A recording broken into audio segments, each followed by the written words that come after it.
Okay, तो कुछ और क्वेश्चंस देखते हैं। ये वाले क्वेश्चन में क्या बोला है, ध्यान दो।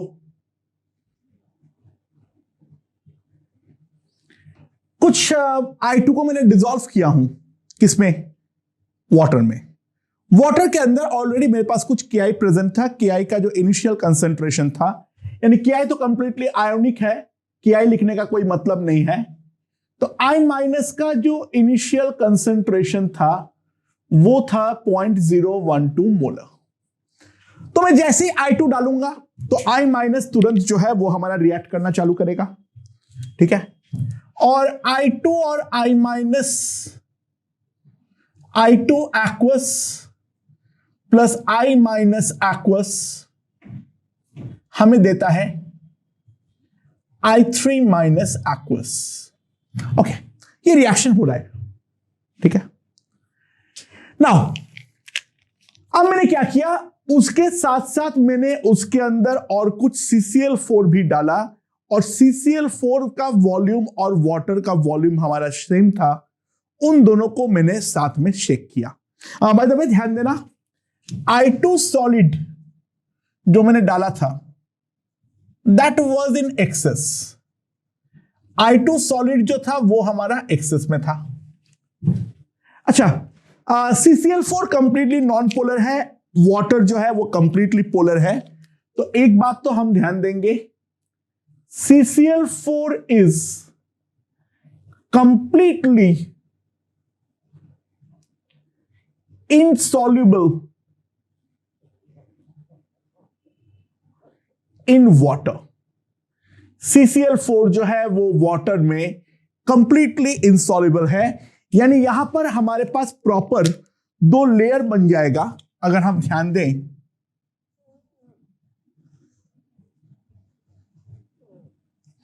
एक CCl4 लेयर बन जाएगा, ठीक है, एक हमारे पास CCl4 लेयर बन जाएगा और दूसरा हमारा वाटर का लेयर बन जाएगा।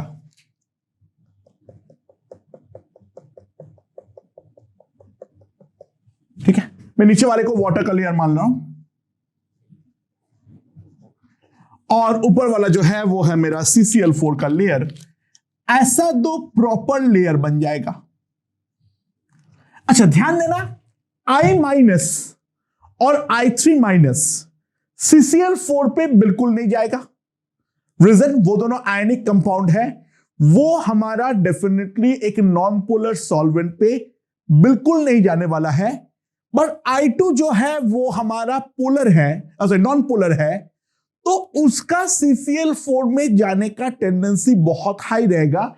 यानी CCl4 लेयर में केवल एक ही सॉल्वेंट होगा, I2CCl4। इसके अलावा हमारे पास और कोई सॉल्वेंट नहीं होगा, सॉल्यूट नहीं होगा।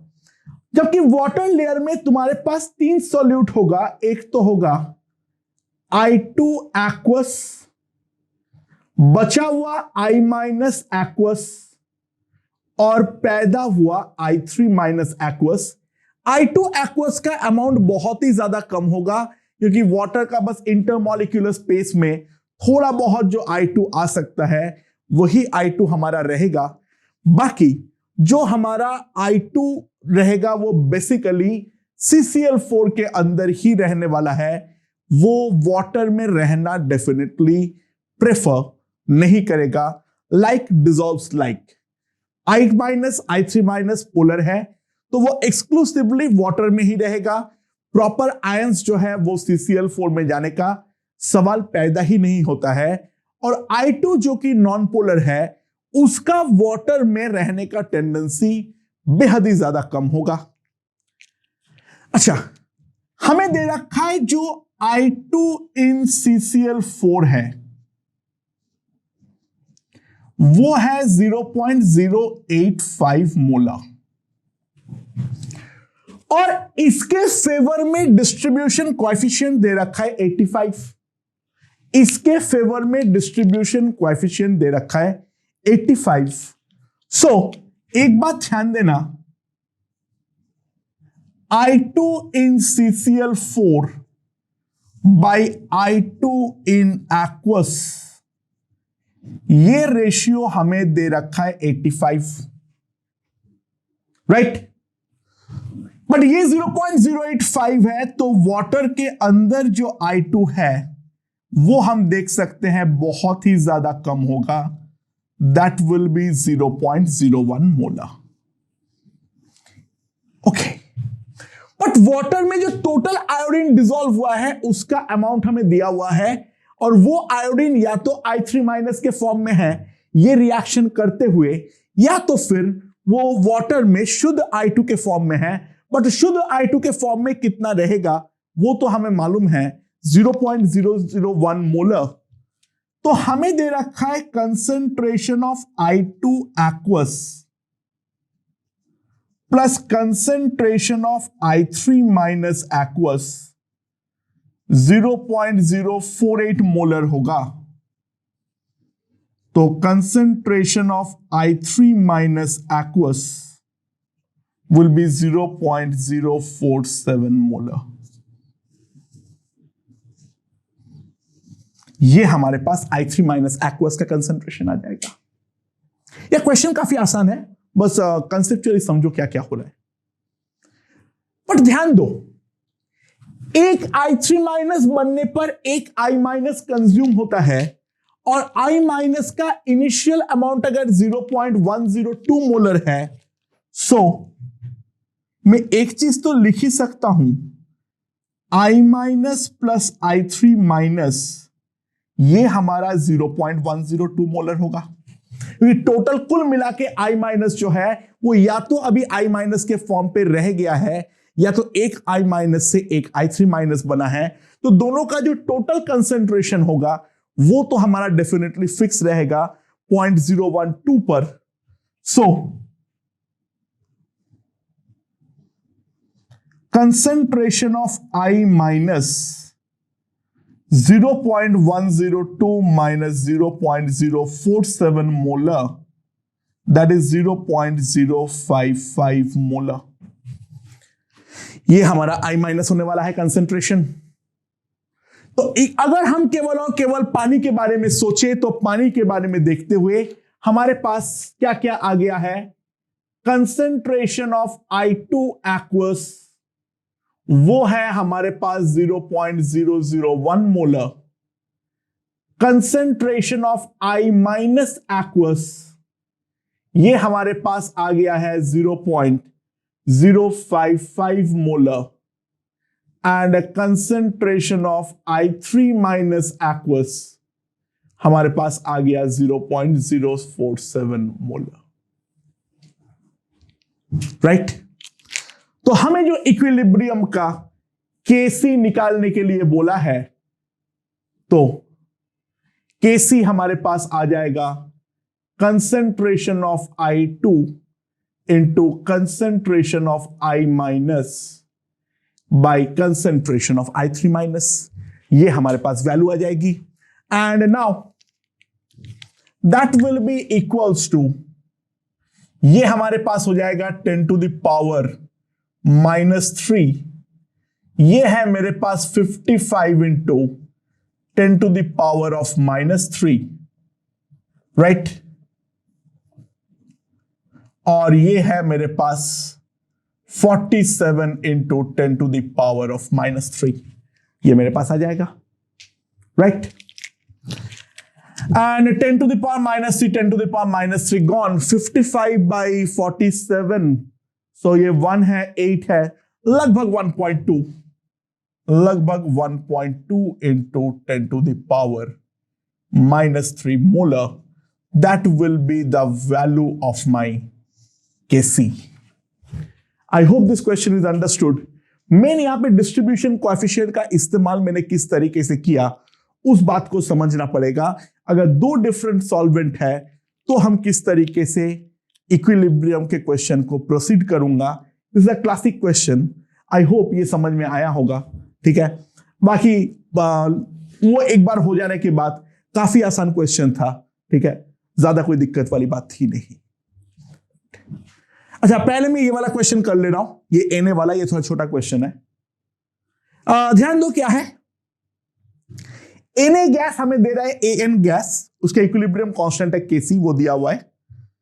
Extent of polymerisation is very small, ये एक पॉलीमराइजेशन रिएक्शन है, इन मॉलिक्यूल्स बन के एक मॉलिक्यूल दे रहा है। मेरा जो कंटेनर का वॉल्यूम है वो V है, टेम्परेचर मेरा T है, और इनिशियली मैंने 1 मोल गैस A लिया था। तो सवाल है इक्विलिब्रियम में जो अंदर का प्रेशर होगा वो हमारा कितना होने वाला है। बेसिकली यहां पर मैं अप्रोक्सीमेशन के लिए ही ये वाला चीज इस्तेमाल किया था, ये वाला क्वेश्चन लिया था मैंने। तो ध्यान दो क्या है,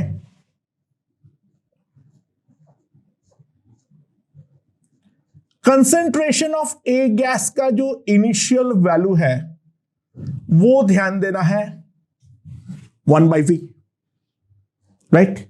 ये ए गैस का इनिशियल कंसेंट्रेशन है। अच्छा, ए गैस हमें क्या कर रहा है, Na गैस इन इक्विलिब्रियम दे रहा है An gas,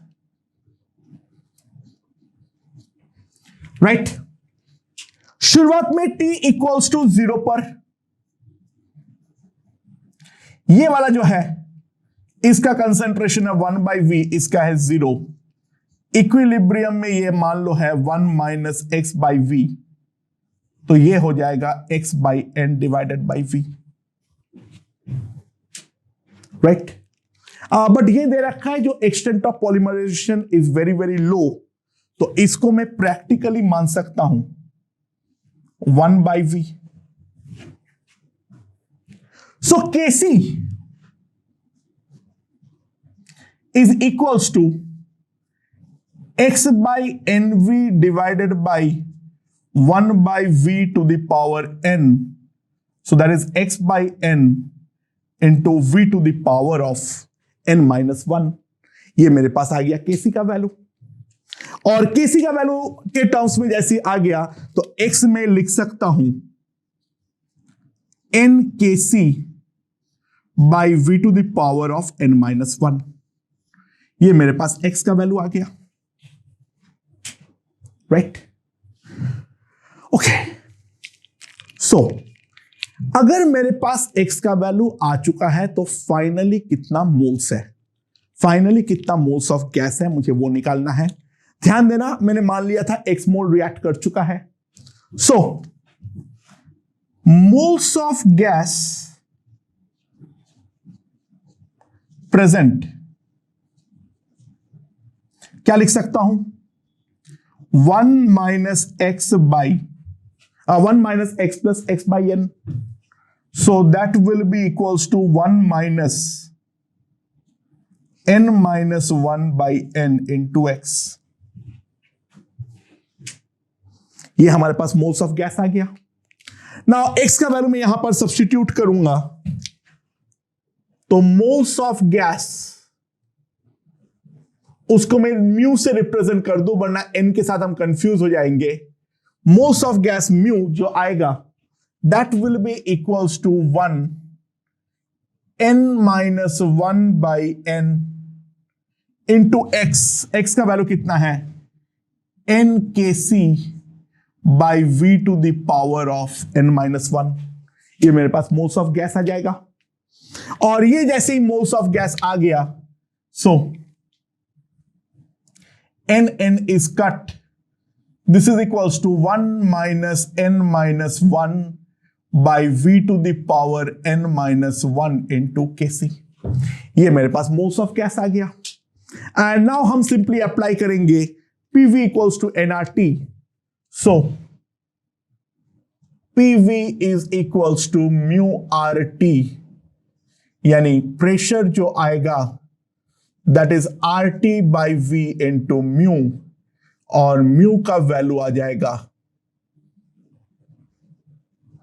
so this will be the pressure inside the container at equilibrium, ठीक है, जहां पे पॉलीमराइजेशन रिएक्शन हमारा प्रोसीड कर रहा है। तो बेसिकली हम x का वैल्यू स्मॉल के लिए किस तरीके से नेग्लेक्ट करते हैं उसके रिगार्डिंग ये क्वेश्चन था।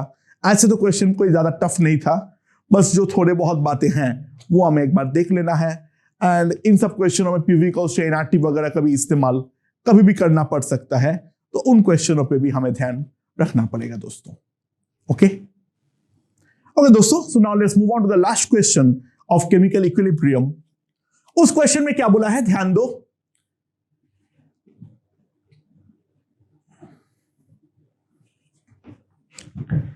हमारा एक रिएक्शन है N2 gas plus O2 gas gives us 2NO gas. Equilibrium constant है K।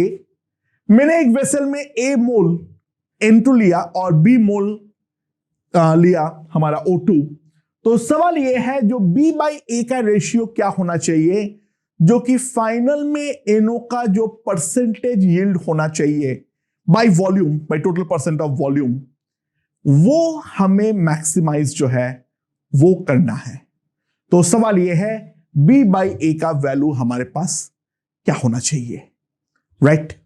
लेट्स सी क्या है funda. Let B by A is equals to R। मैंने मान लिया B बाई A का जो रेशियो है that is equals to R। Okay, so now let's see क्या करेंगे यहां पर हम लोग। N2 gas plus O2 gas divided by sorry, again equilibrium gives us 2NO gas। T equals to 0 पर ये A मोल्स है मान लो, ठीक है, और ये B मोल्स है जिसको मैं AR मान सकता हूं, ये 0 है। तो इक्विलिब्रियम में ये A माइनस एक्स हो जाएगा, ये AR माइनस एक्स हो जाएगा, और ये हो जाएगा मेरे पास 2x। ओके, सो इक्विलिब्रियम कांस्टेंट K दिया हुआ है, तो एक रिलेशन तो मैं डायरेक्टली लिख सकता हूं, और वो रिलेशन है 4x square by A minus x into B minus x, that must be equals to K, right. और B को मैं लिख देता हूं AR। So 4x square K into x square minus A into R plus 1 A square R। So मेरे पास यहां से आ जाएगा x square into 4 minus K plus 4AK x R plus 1 into x minus K square R that is equals to 0। ये मेरे पास एक x में क्वाड्रेटिक है, और ये वाले क्वाड्रेटिक को सॉल्व करके मुझे x मिल जाएगा in terms of R। Obviously हम सॉल्व करने नहीं जाएंगे, बहुत ही गंदा वैल्यूज है, ठीक है, हम उसको सॉल्व करने का राइट नाउ कोई ट्राई नहीं करेंगे। अच्छा, ये A माइनस एक्स मोल है, ये AR माइनस एक्स मोल है, ये 2x मोल है। By the way total delta Ng 0 है, वॉल्यूम डजंट मैटर, तो मैंने मोल्स को एक कंसेंट्रेशन मान लिया, वॉल्यूम को 1 लीटर मानते हुए, ठीक है। ये A माइनस एक्स मोल्स है, ये AR माइनस एक्स मोल्स है, ये हमारा 2x मोल्स है। तो सिंपल सी बात है, अगर हम ध्यान दें, मोल परसेंट ऑफ NO क्या आएगा, 2x by A minus x plus AR minus x plus 2x into 100%, right. और जिसको मैं लिख सकता हूं x by A into R plus 1 into 200। और हमें ये वाला चीज को मैक्सिमाइज करना है, ये वाला चीज को हमें मैक्सिमाइज करना है। अच्छा, ये वाली चीज को मुझे मैक्सिमाइज करना हो या फिर ये वाला चीज को हमें मैक्सिमाइज करना हो, तो दोनों में तो ऑब्वियस सी बात है कोई डिफरेंस नहीं है, क्योंकि ऑब्वियस सी बात है ये अगर मैक्सिमम होगा तो इंटू 200 भी डेफिनेटली हमारा मैक्सिमम होने वाला है। तो मैंने एक नया वेरिएबल लेकर आया, late y is equals to a by r plus 1। ठीक है, यानी x का वैल्यू जो आ गया वो मेरे पास क्या आ गया, a y r plus 1 to maximise y। अब मैं ये वाला जो क्वाड्रेटिक है उस पे ये वाला रिलेशन पुट कर देता हूं एक बार, लेट्स सी उसके बाद क्या होता है।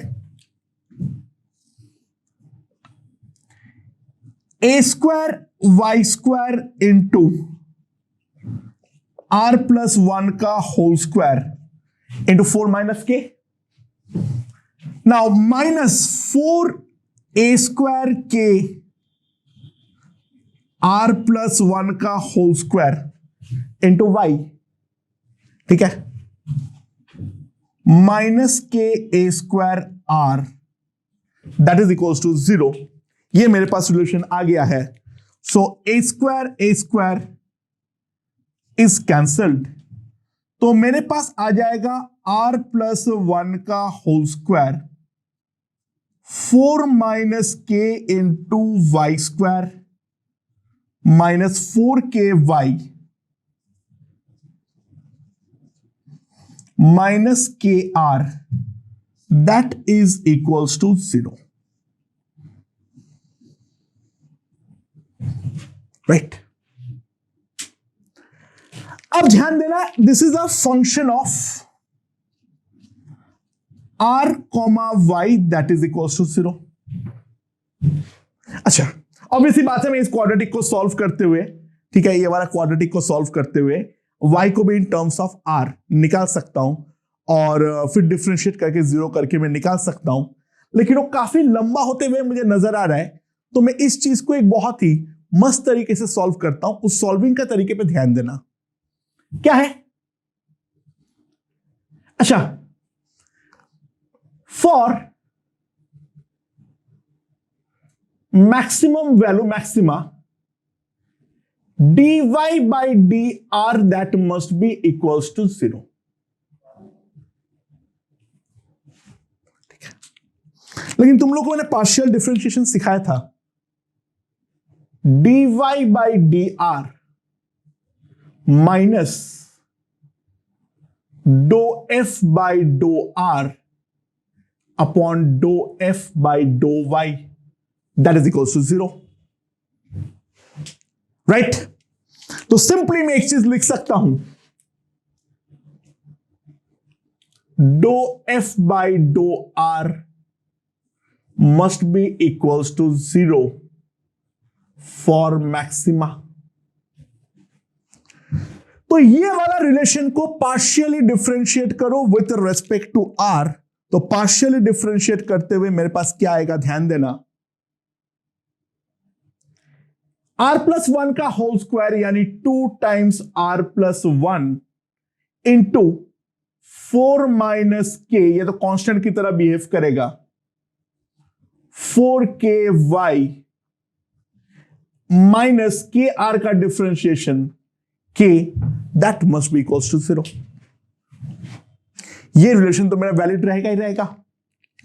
सो यहां से मैं लिख सकता हूं 4 माइनस के वाई स्क्वायर माइनस 4ky, इसका value k by 2 times r plus 1 होना चाहिए। और ये वाला चीज को यहां पर पुट कर दो, ये वाला चीज को यहां पर पुट कर दो, तो यहां से मेरे पास क्या आने वाला है, ध्यान दो, r प्लस 1 का whole square into k by 2 r plus 1 minus के आर, ये हमारा 0 होना चाहिए। r कैन नॉट बी -1, तो मैं आसानी से काट सकता हूं और k को भी काट सकता हूं, तो r plus 1 by 2 must be equals to r, so r plus 1, so r must be equals to 1। तो सिंपल सी बात है, जो हमारा a और b का रेशियो होना चाहिए that must be equals to 1। यानी to maximise yield in percentage by volume, both reagents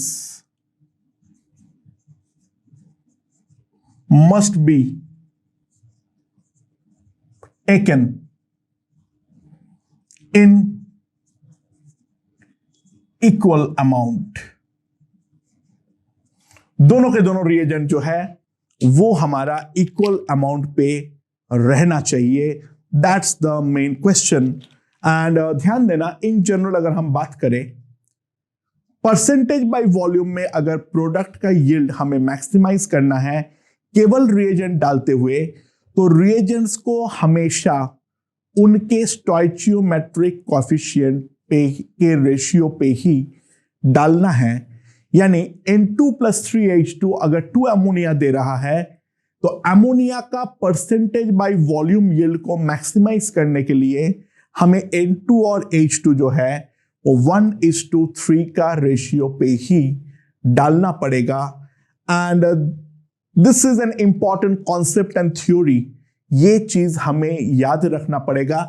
यहां पर स्टोइचियोमेट्रिक कोएफिशिएंट का रेशियो 1 है, तो उसी रेशियो में हमें रिएजेंट डालने की जरूरत है. तो दोस्तों, इसी के साथ केमिकल इक्विलिब्रियम के जो बेसिक कॉन्सेप्ट्स है उनके बारे में हमने पूरा का पूरा डिस्कशन कर चुके हैं. आई होप हमें ये वाला चीज समझ में आया है, राइट. बाकी इसका जो थर्मोडायनामिक्स वाला पार्ट है ये मैंने थर्मोडायनामिक्स में कराया हूं, तो वहां पे जाके आप ये चीज पढ़ोगे, ठीक है. इक्विलिब्रियम कांस्टेंट और इसमें क्या रिलेशन होती है.